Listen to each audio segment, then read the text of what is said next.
గత 5 ఏళ్లలో జనం కోసం మీడియా కాదు, జగన్ కోసం మీడియా అనే విధంగా సొంత పేపర్కి నీలి మీడియా, కూలీ మీడియాకి వందల కోట్లు దోచిపెట్టాడు. పేపర్లో, మీడియాలోనే కాదు, పేటీఎం కూలీలని, సాక్షి జీతగాళ్లని డిజిటల్ కార్పొరేషన్లో పెట్టి దోచుకున్నారు అని ఎమ్మెల్యే అన్నారు. ప్రజాస్వామ్యంలో మీడియా అనేది ఫోర్త్ ఎస్టేట్ గా చెప్పుకుంటాం అధ్యక్ష.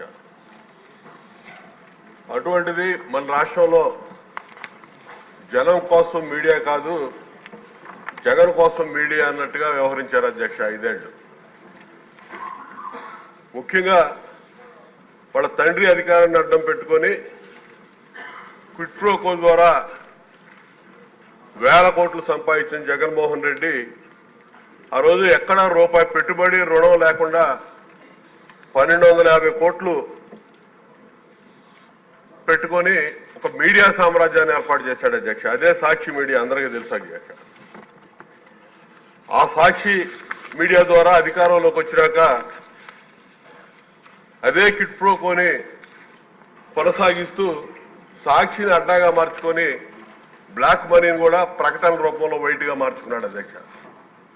ప్రభుత్వంలో జరిగేటటువంటి కార్యక్రమాలు, ప్రభుత్వం ప్రకటనలు ఇచ్చేటప్పుడు గత ప్రభుత్వాన్ని విమర్శించడం అనేది ఎక్కడా ఉండదు అధ్యక్ష. వాళ్ళు ఏం చేస్తున్నారో చెప్తారు తప్ప గత ప్రభుత్వాన్ని విమర్శించడం కాదు. కానీ వీళ్ళు చేసే ప్రతి ప్రకటనలో కూడా 14 నుంచి 19 వరకు ఉన్నటువంటి చంద్రబాబు నాయుడు గారి ప్రభుత్వాన్ని విమర్శిస్తూ ఇచ్చిన ప్రకటనలకే ఇప్పుడు ప్రభుత్వం అందజేసిన లెక్కల ప్రకారం మొత్తం 5 ఏళ్లలో 859 కోట్ల పైచీలకు ఖర్చు పెట్టినట్టు ప్రకటనలు, వార్తాపత్రికల ప్రకటనలు ఖర్చు పెట్టినట్టు ఇప్పుడు వివరాలు ఇచ్చారు అధ్యక్ష. ఇంతేకాదు అధ్యక్ష, ఇక్కడ ఈ వార్తాపత్రికలు ఒక సాక్షి మీడియాకే 300 కోట్ల పైన ఖర్చు పెట్టారు అధ్యక్ష. ఇది కాకుండా ఇక్కడ సామాన్య ప్రజలు చదవనటువంటి, పట్టించుకున్నటువంటి, సర్క్యులేషన్ లేనటువంటి పత్రికలు, ఇంగ్లీష్ పత్రికలకు కూడా 100 కోట్లు దోచిపెట్టి వీళ్ళకి రాజకీయ ప్రయోజనాల కోసం ఆ పత్రికలను వినియోగించుకొని ఎన్నికల ముందు సర్వేలు జరిపించామని చెప్పి, ఆ సర్వే రిపోర్టులు ప్రభుత్వానికి, వైసీపీకి అనుకూలంగా ఉన్నాయని చెప్పి ఒక రిపోర్టులు చెప్పించుకోవడానికి అది కూడా ఒక క్విట్ ప్రోకో అధ్యక్ష. ఆ విధంగా 100 కోట్ల రూపాయలు ఆ రోజు దండుకున్నారు అధ్యక్ష ఈ పత్రికా ప్రకటన ద్వారా. ఇప్పుడు ప్రభుత్వం మంత్రి గారు ఇచ్చినటువంటి ఖర్చు అయితే కేవలం పత్రికలకు ఇచ్చినటువంటి ప్రకటనల ఖర్చు ఇచ్చారు అధ్యక్ష. ఇది కాకుండా డిజిటల్ కార్పొరేషన్ ఒకటి ఏర్పాటు చేసి దాదాపు 120 కోట్ల పైన ఆ కార్పొరేషన్ కి అప్పచెప్పారు అధ్యక్ష. ఐ డ్రీమ్ అనే ఒక చెత్త యూట్యూబ్ ఛానల్ అధిపతిగా ఉన్నటువంటి వాసుదేవ్ రెడ్డిని ఈ డిజిటల్ కార్పొరేషన్ కి ఎండీగా పెట్టి వాళ్ళకి దోచిపెట్టి సాక్షి మీడియాలో ఉన్నటువంటి సిబ్బందిని ఇందులో పెట్టి జీతాలు కూడా ప్రభుత్వం ప్రజల సొమ్ము చెల్లించినటువంటి పరిస్థితులు ఇక్కడ ఉన్నాయి అధ్యక్ష. ఇవన్నీ కూడా పూర్తి స్థాయి విచారణ జరపాలి అధ్యక్ష. విచారణ జరిపితే గానీ ఎవరు, ఎందుకంటే భారతదేశంలో ప్రజాస్వామ్యంలో ఎవరు కూడా ఈ విధంగా పత్రికా ప్రకటనలు ఇవన్నీ. రాష్ట్ర అప్పులపై సీఎం చంద్రబాబు ప్రజలను తప్పుదోవ పట్టిస్తున్నారని వైసీపీ అధినేత మాజీ సీఎం జగన్ ఆరోపించారు. శుక్రవారం తాడేపల్లిలోని తన క్యాంపు కార్యాలయంలో మీడియాతో మాట్లాడారు. ఈరోజు మొట్టమొదటిసారిగా ఈ మధ్యకాలంలో చంద్రబాబు నాయుడు గారు ఈ మోడస్ ఆపరాండాను ఇంప్లిమెంట్ చేస్తూ తాను ఈ మధ్యకాలంలో తాను మొదటి స్టోరీ ఈ మధ్యకాలంలో మనందరికీ కూడా బాగా పరిచయం చేసిన స్టోరీ. రాష్ట్రం ఆర్థికంగా ధ్వంసం అయిపోతా ఉంది అన్న స్టోరీ. అందుకనే నేను రెగ్యులర్ బడ్జెట్ కూడా ప్రవేశపెట్టలేకపోతా ఉన్నాను. రాష్ట్రం ఆర్థికంగా ధ్వంసం అయిపోయిన పరిస్థితిలో ఉంది అని కూడా చెప్పుకొచ్చే కార్యక్రమం జరుగుతూ ఉంది. ఇవన్నీ కూడా మనం చూస్తూనే ఉన్నాం. ఈ మాదిరిగా నిజంగా రాష్ట్రం ఆర్థికంగా ధ్వంసం నిజంగానే అయిపోతా ఉందా, అయ్యిందా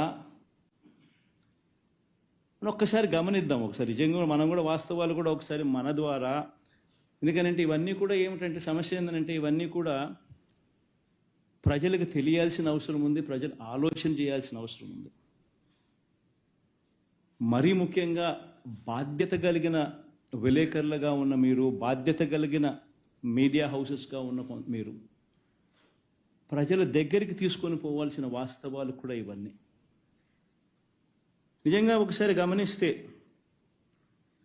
ఏ రకంగా చంద్రబాబు నాయుడు గారు వాగ్దానాల నుంచి, తాను ఇచ్చిన మేనిఫెస్టో వాగ్దానాల నుంచి తాను తప్పుకునేందుకు ఏ రకంగా తాను స్టోరీ తాను బిల్డప్ చేసుకుంటూ పోతా ఉన్నాడు అని ఒకసారి గమనిస్తే రాష్ట్రం ఆర్థికంగా ధ్వంసం అయిపోయింది అనేది మొదటి స్టోరీ కింద తాను మీడియా డిబేట్లను మొదలెట్టాడు, మాట్లాడడం మొదలెట్టాడు, గవర్నర్ ప్రసంగంలో కూడా తీసుకొచ్చాడు,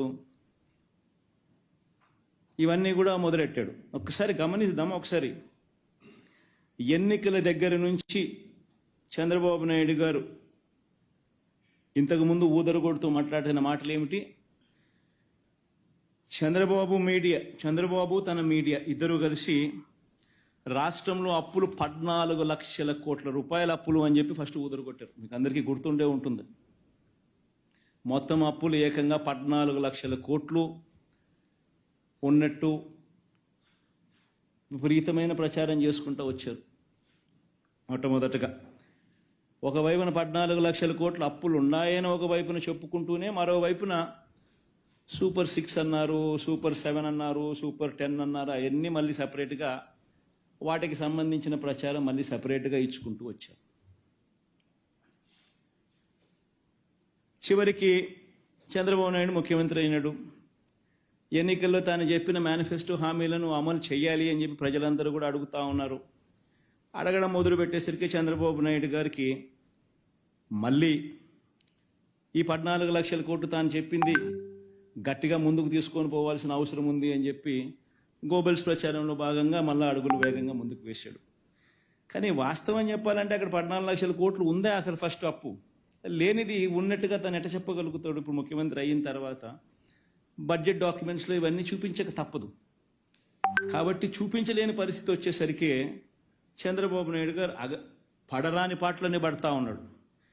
ఇప్పటికే అధికారులను 2 సార్లు రివ్యూ అన్నాడు, అధికారులను ట్రాన్స్ఫర్లు అన్నాడు, రివ్యూ మీటింగ్స్ అన్నాడు, రకరకాల పద్ధతుల్లో చేసుకుంటూ వచ్చి చివరికి గవర్నర్ గారి ప్రసంగానికి వచ్చేసరికి 14 లక్షల కోట్లు కాస్త 10 లక్షలకు తగ్గించాడు.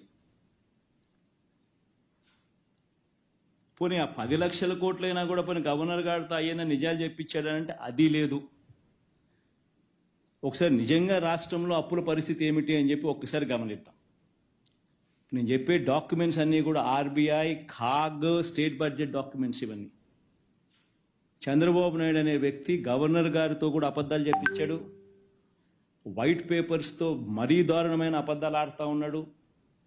బడ్జెట్ అనేది రెగ్యులర్గా ప్రవేశపెడితే రెగ్యులర్ బడ్జెట్లో వాల్యూమ్ 5 అండ్ వాల్యూమ్ 6లో ఇవన్నీ కూడా మెన్షన్ చేయక తప్పదు అని తెలిసి రెగ్యులర్ బడ్జెట్ కూడా ప్రవేశపెట్టుకోకుండా దాన్ని కూడా దాటేసే కార్యక్రమం జరుగుతూ ఉంది. చంద్రబాబు నాయుడు గారు ఎప్పుడు కూడా ఆయన ఏ రోజైనా కూడా గత 5 ఏళ్లలో రాష్ట్రాన్ని అప్పుల ఊబిలోకి కూరుకుపోయేలా జగన్ రెడ్డి పాలన ఎలా సాగిందో సాక్ష్యాధారాలు, గణాంకాలు చూపించిన ముఖ్యమంత్రి 5 ఏళ్లలో జగన్ రెడ్డి ఆర్థిక విధ్వంసానికి ఒక ఉదాహరణ. 33 సంస్థల నుంచి వాళ్ళు దాచుకున్న డబ్బులు రూపాయి లేకుండా మొత్తం లాగేశారు. ఇక్కడ మీరు చూస్తే ఒక ఐడియా వస్తుంది. ఏ విధంగా ఒక డెట్ ట్రాప్, ఒక విషియస్ సర్కిల్ ఫైనాన్స్లో మనం మొత్తం క్రైసిస్లో పడ్డామో ఇది ఒక ఉదాహరణ. హై డెట్ సర్వీసింగ్ 9,74,000కి రాను వడ్డీ కూడా పెంచారు. ఎప్పుడు కూడా బ్యాంక్స్లన్నీ మీరు గుర్తుపెట్టుకోవాలి, క్రెడిబిలిటీ ఉంటే, రేటింగ్ బాగుంటే వడ్డీ తక్కువ ఉంటుంది. ఎవరైనా అప్పులు అడిగిన వాళ్ళు అట్నే ఉంటారు. తిరిగి ఇస్తారని నమ్మకం ఉంటే వడ్డీ తక్కువ ఇస్తారు, ఎందుకంటే సేఫ్ కాబట్టి. నువ్వు తిరిగి పే చేయలేవనే అనుమానం వస్తే వడ్డీ పెంచుకుంటా పోతారు. అదే ఇక్కడ జరిగింది. ఓ దగ్గర 2%, 3%, 4% హై ఇంట్రెస్ట్ రేట్లు వచ్చాయి.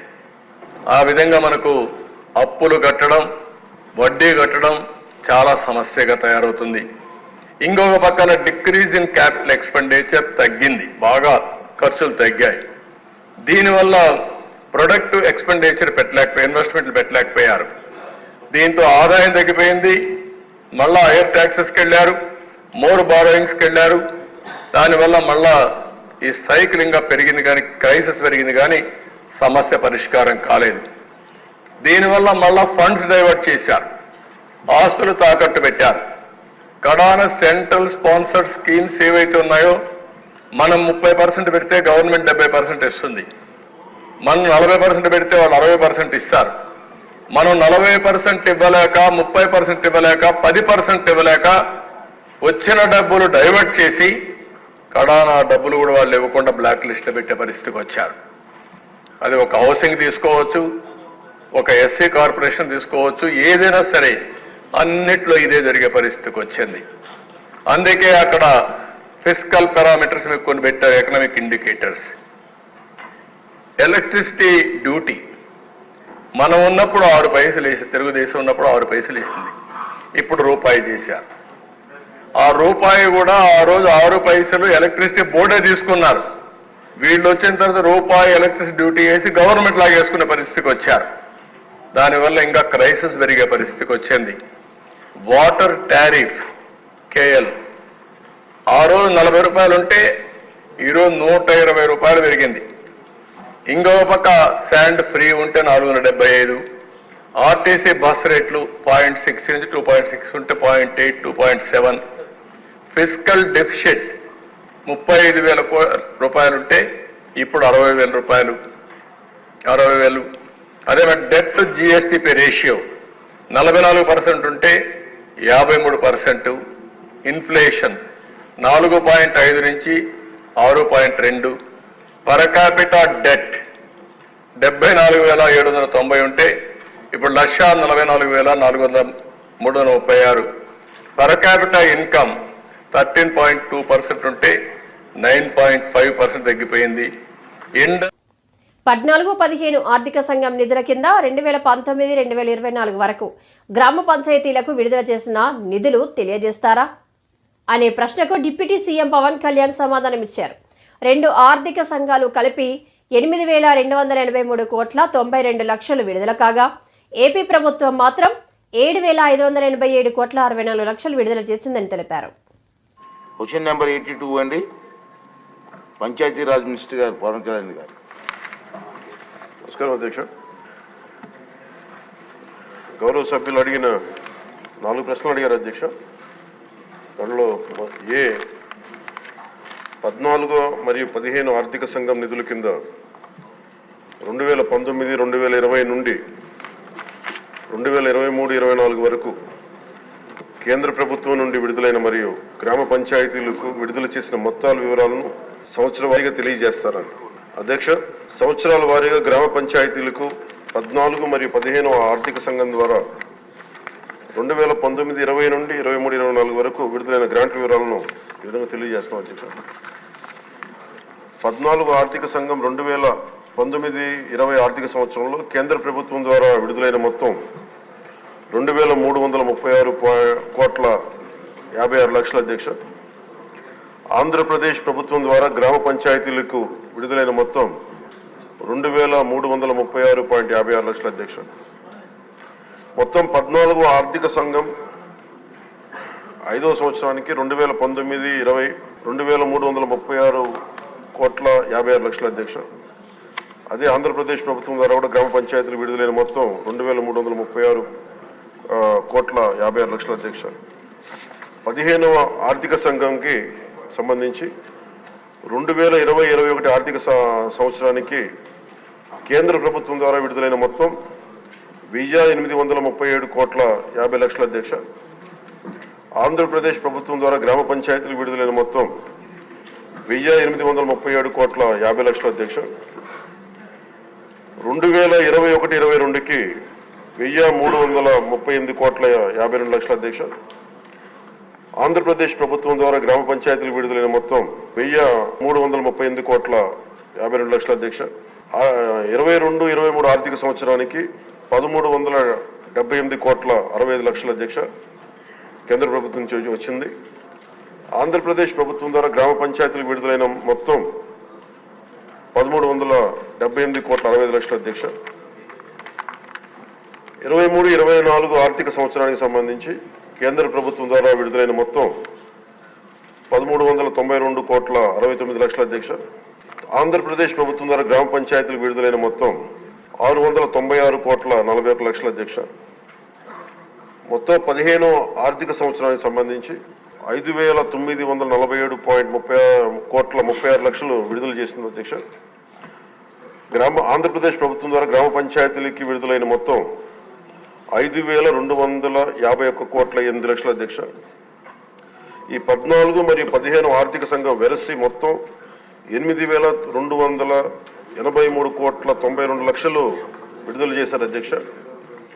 ఆంధ్రప్రదేశ్ ప్రభుత్వం మటుకు 7,587.64 లక్షలు విడుదల చేశారు అధ్యక్ష గ్రామ పంచాయతీలకి. కేంద్ర ప్రభుత్వం ద్వారా విడుదలైన మొత్తంలో ఇంకా 696.28 లక్షలు ఆంధ్రప్రదేశ్ ప్రభుత్వం ద్వారా గ్రామ పంచాయతీలకి ఇంకా విడుదల కావాల్సింది అధ్యక్ష. ఈ రెండో ప్రశ్నకు అధ్యక్ష, నిధుల నిలిపివేత కారణంగా గ్రామ పంచాయతీలకు ఎదుర్కొంటున్న ఇబ్బందుల విషయాన్ని ప్రభుత్వం గుర్తించిందని గౌరవ సభ్యులు అడిగారు అధ్యక్ష. గుర్తించాం అధ్యక్ష. సకాలంలో నిధులు విడుదల చేయనందున ప్రభుత్వం ఈ కింద సమస్యలను గుర్తించింది. 1, గ్రామాల్లో పారిశుద్ధ్యం సరిగ్గా లేకపోవడం, పారిశుద్ధ్య కార్మికులకు నెలవారీ వేతనాలు చెల్లించకపోవడంతో అనేక గ్రామ పంచాయతీల్లోని 21,000 మంది పారిశుద్ధ్య కార్మికులు విధులకు హాజరు కావడం లేదు. అధికారంలోకి వచ్చిన రోజు నుండి రాష్ట్రంలో నిత్యావసర సరుకుల ధరలు తగ్గింపు కోసం కూటమి ప్రభుత్వం కృషి చేస్తుంది. దాదాపు 18 రకాల నిత్యావసర సరుకుల ధరలను నిత్యం పర్యవేక్షిస్తూ బియ్యం, కందిపప్పు వంటి సరుకులను తక్కువ ధరలకు విక్రయించేందుకు రాష్ట్ర వ్యాప్తంగా ప్రత్యేక కౌంటర్లు ఏర్పాటు చేయడం జరిగింది. మంత్రి నాదెండ్ల మనోహర్. నమస్కారం అధ్యక్ష.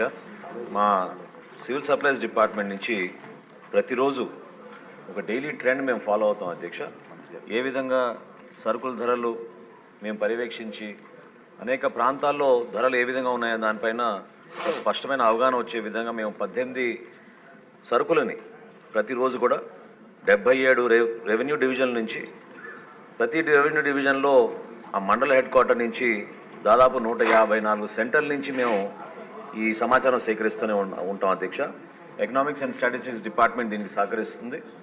కూరగాయల విషయంలో మార్కెటింగ్ శాఖ కూడా ప్రతిరోజు ఈ ధరల గురించి సేకరిస్తూ ఉంటారు అధ్యక్ష.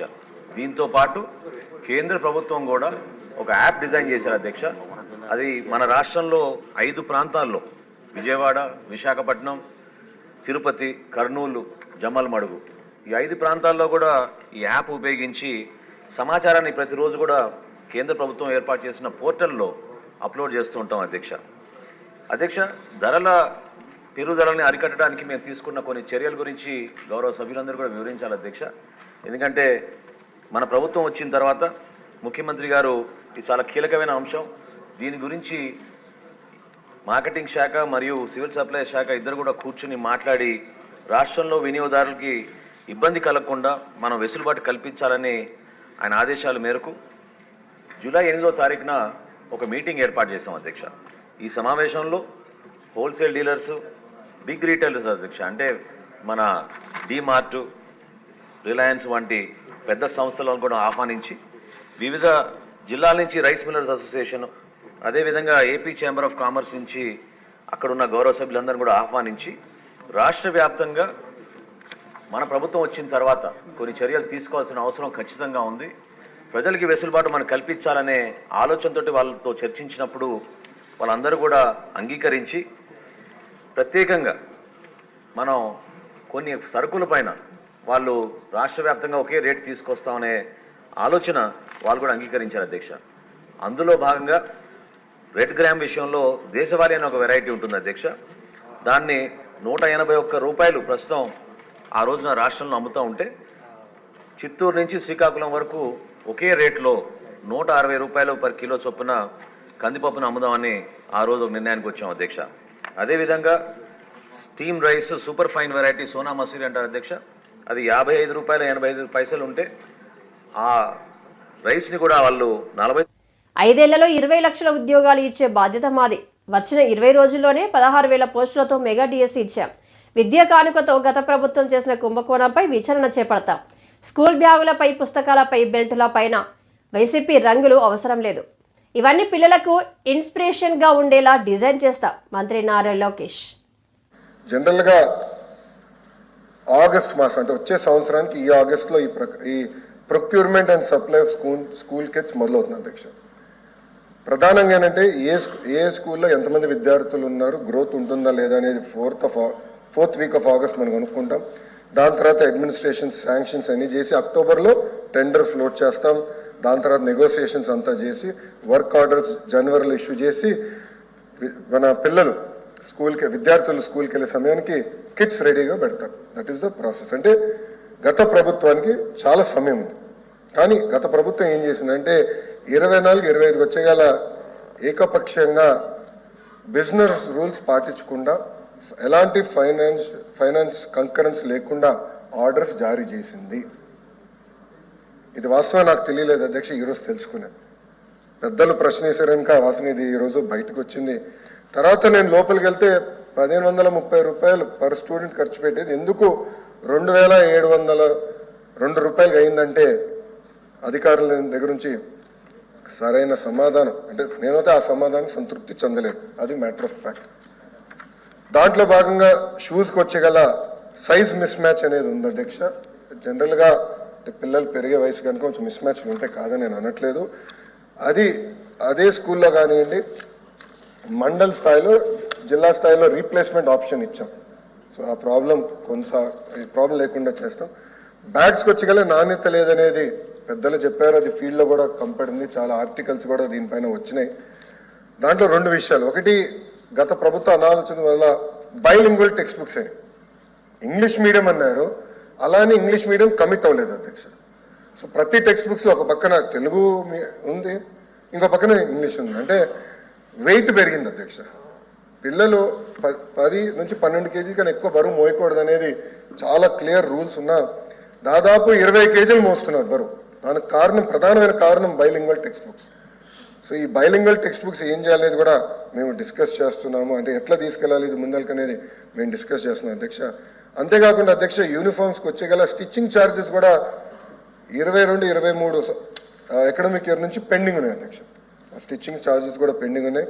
ఫైనాన్స్ మంత్రి గారు నా పక్కనే కూర్చున్నారు. సో గౌరవ మంత్రి గారు రిక్వెస్ట్ చేస్తున్నా, త్వరలోనే ఈ స్టిచ్చింగ్ ఛార్జెస్ ఏదైతే పెండెన్సీ ఉందో అది ఇవ్వాలని కోరుతున్నాను. తప్పనిసరిగా మేము అవసరమైతే యుద్ధం చేసి ఆ నిధులు తీసుకొచ్చి, అంటే ఎవరైతే స్టిచ్చింగ్ చేస్తారో ఆ తల్లిదండ్రులకి ఆ ఛార్జెస్ కూడా అందజేస్తాం అధ్యక్ష. అంతేకాకుండా నాకు ఇచ్చిన వివరంలో 3rd క్వాలిటీ చెక్ అని చేసామన్నారు. నేనైతే సంతృప్తి చెందట్లేదు. ఆ 3rd క్వాలిటీ చెక్తో చాలా పకడ్బందీగా చేయాల్సిన అవసరం ఉంది, నాణ్యత అందించాల్సిన అవసరం ఉంది. అది మా ప్రభుత్వం చేస్తున్న అధ్యక్ష, దాంట్లో ఎలాంటి డౌట్ అవసరం లేదు. సో టెండర్లు లేకుండా సరైన ప్రక్రియ పాటించలేదు కనుక దీనిపైన తప్పనిసరిగా నేను ఎంక్వైరీ చేస్తాను. సభ్యులందరూ అడిగారు, దీనిపైన ఎంక్వైరీ చేస్తాను, కఠినంగా నేను వివరిస్తాను. ఏ షెడ్యూల్ అయితే గతంలో మేము పబ్లిష్ చేసాం దాన్ని నేను పాటిస్తాను. మళ్ళీ అధ్యక్ష, దీనికి పార్టీ రంగులు కూడా అవసరం లేదు అధ్యక్ష. గతంలో బెల్ట్ పైన పార్టీ రంగులు, బ్యాగుల పైన పార్టీ రంగులు అన్నీ అవసరం లేదు అధ్యక్ష. ఇన్ఫాక్ట్ నేను డిపార్ట్మెంట్ని అడిగాను అధ్యక్ష, అసలు స్కూల్ యూనిఫామ్ డిజైన్ ఎలా వస్తుంది, కలర్స్ ఎలా చేయాలి, దానికి డెఫినెట్లీ సైన్స్ ఉంటుంది, మీరు తెలుసుకోండి ముందర, తర్వాత కూర్చుందాం. కానీ ఇక్కడ రాజకీయాలు వద్దండి.